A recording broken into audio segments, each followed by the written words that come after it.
Hey everybody, my name is Justin and welcome to the Akashic Forecast for August 2022, aka the Report from the Field. I'm an Akashic consultant. I help bring people into their Akashic record for guidance and wisdom and insight. If you want to know more about what the Akashic record is, just stay tuned for the full forecast.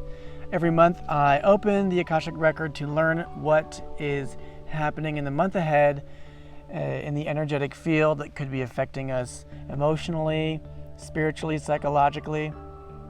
And this month the themes are a mellowing out and reprieve from the rising pressure of the previous month, a call to give and receive care to those around us and to ourselves, and to experience the body in an energetic way, to experience the energetics of the body. So stay tuned for the full report.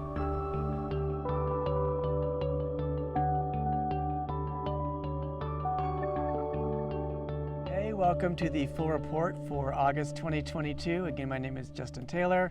I'm an Akashic consultant. For those of you who don't know what the Akashic record is, it is the energetic imprint and consciousness of everything that happens and has happened and might happen. It is a source of knowledge that we can all access to gain deeper understanding of our soul, its nature, its blueprint, its intentions for this life, its agreements for this life, all of which may explain what's going on for ourselves right now. And as I mentioned earlier, every month I open the records for the collective to learn about what might be coming up in the energetic field in August. And the first theme they're telling me, I do have the records open right now. So the first theme that they wanted to share is a mellowing out of the energetic field. The last month was rising pressure. It was kind of a pressure cooker. I imagine a lot of you felt this. Perhaps you had a big change happen in July. August, they're saying, is a bit of a mellowing out, a plateau, a slope before another climb. And they're showing me the color of yellow and amber and kind of a peachiness. They're saying mellow yellow. They're showing me the turtle as a energy for August. So please enjoy. They're saying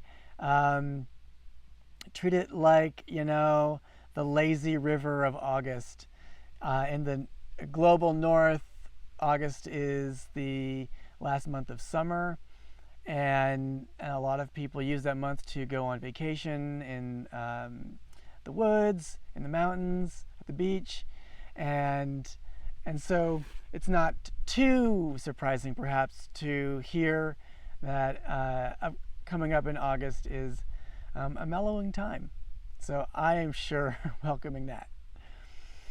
So beyond the mellowing out, there are some other energetics that they want us to know about. So the second one has to do with giving and receiving care. So after the big storm of July and really June, there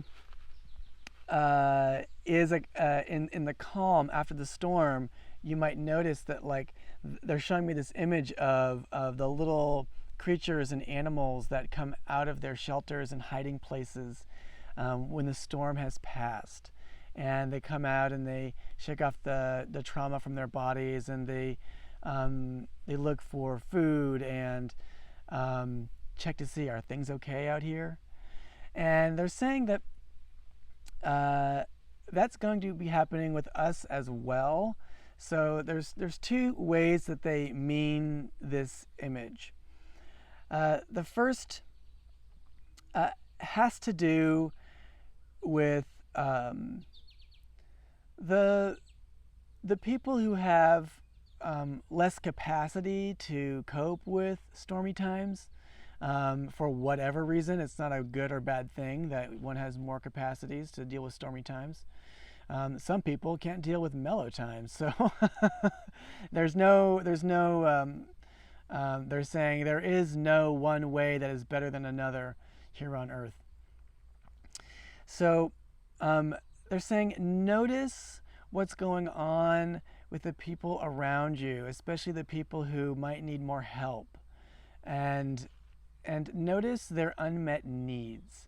You might be noticing certain people wigging out, who can't seem to deal with anxiety very well right now, who are feeling really blue or in grief, or who, might have been in a amped up go-go vibe in July, and now that August has hit and there's time to breathe, they're coming into the built up tension and stress.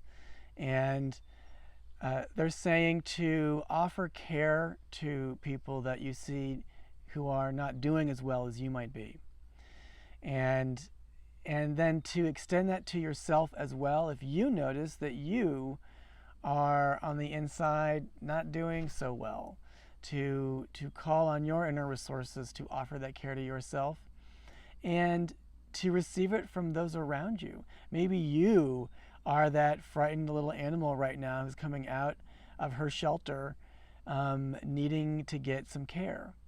So this is a good month for receiving that care.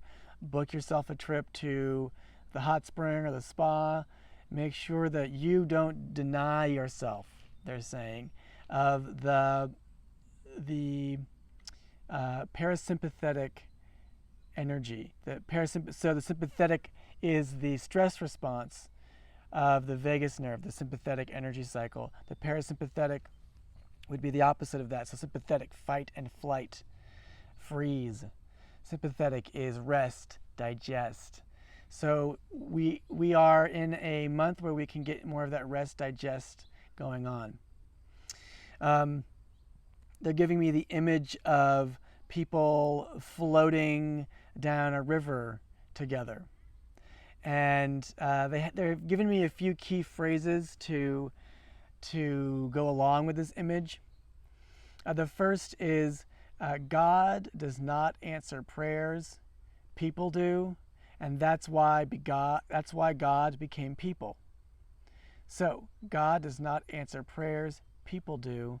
That is why God became people, as well as everything else. And they're sharing that phrase, they say, to mean that we are here to provide that care for one another, to receive that care from one another, and to be that answer to other people's prayers. Another phrase that they've been giving me is, this life is a we game, not a me game. This life is a we game, not a me game. They want us to notice that we are part of a grand benevolent flow, just like that image of the river and people in like inner tubes floating down, having a joyous summer vacation for those of us in the global north. And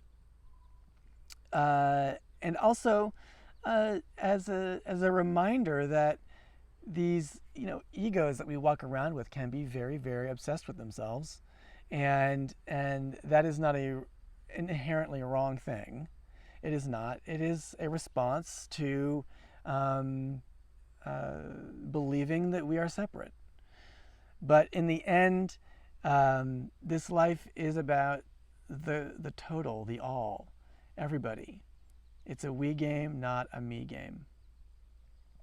So see who's in your field this month who could be a part of your we game, and link arms. Offer them safe harbor. Offer them an ear, or just your time and presence.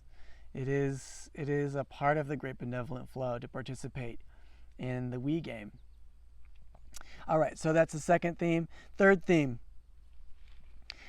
This might sound a little contradictory to what I just said, but this is the third theme. It is to see that it is healthy and beneficial to let others dislike you.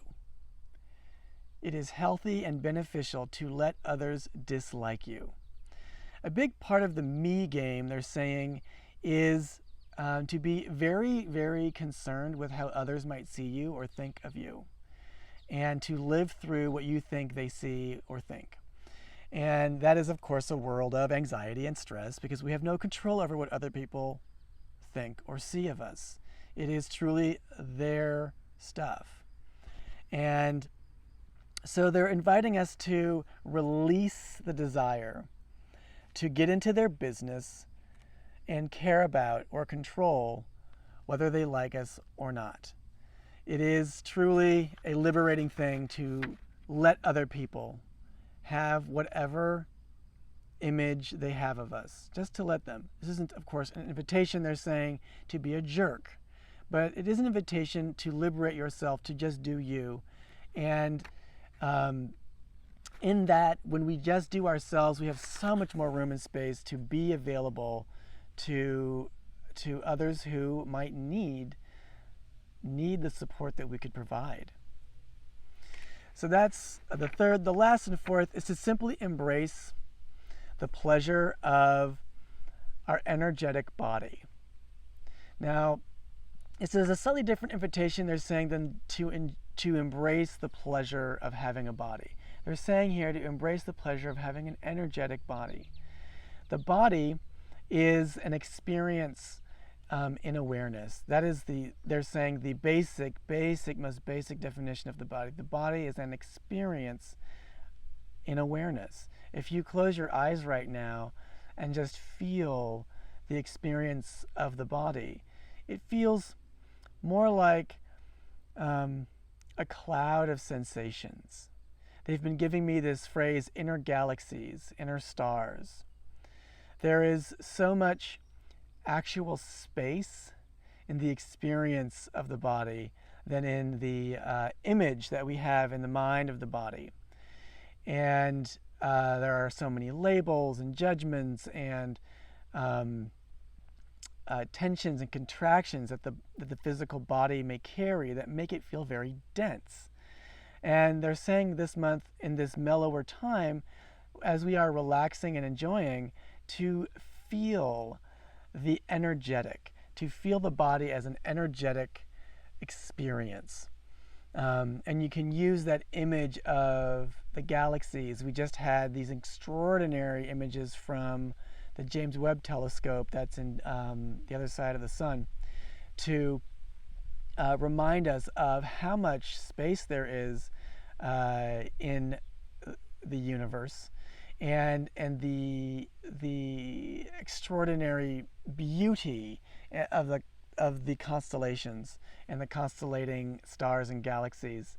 Our body, they're saying, is just like that at an experiential level, actually. So when we enjoy that, we actually bring that experience of spaciousness to our reality, to our direct moment, our direct experience, and that brings great peace, and it can relieve a lot of tension that might have been built up. Naturally, just releases it. They're showing me a big tight coil of rope sort of loosening and coming apart. So again, closing our eyes and just feeling the body as a constellation of sensations can do great wonders for our well-being. Thank you so much. That is the forecast for August 2022. Again, my name is Justin Taylor. If you want to know more about what I do, check out the links in the descriptions below. If you liked what you're hearing, comment, like, subscribe, share with friends. And if you want to attend my next Akashic Circle, the information for that is also in the description below. Thank you all so much. Have a great month.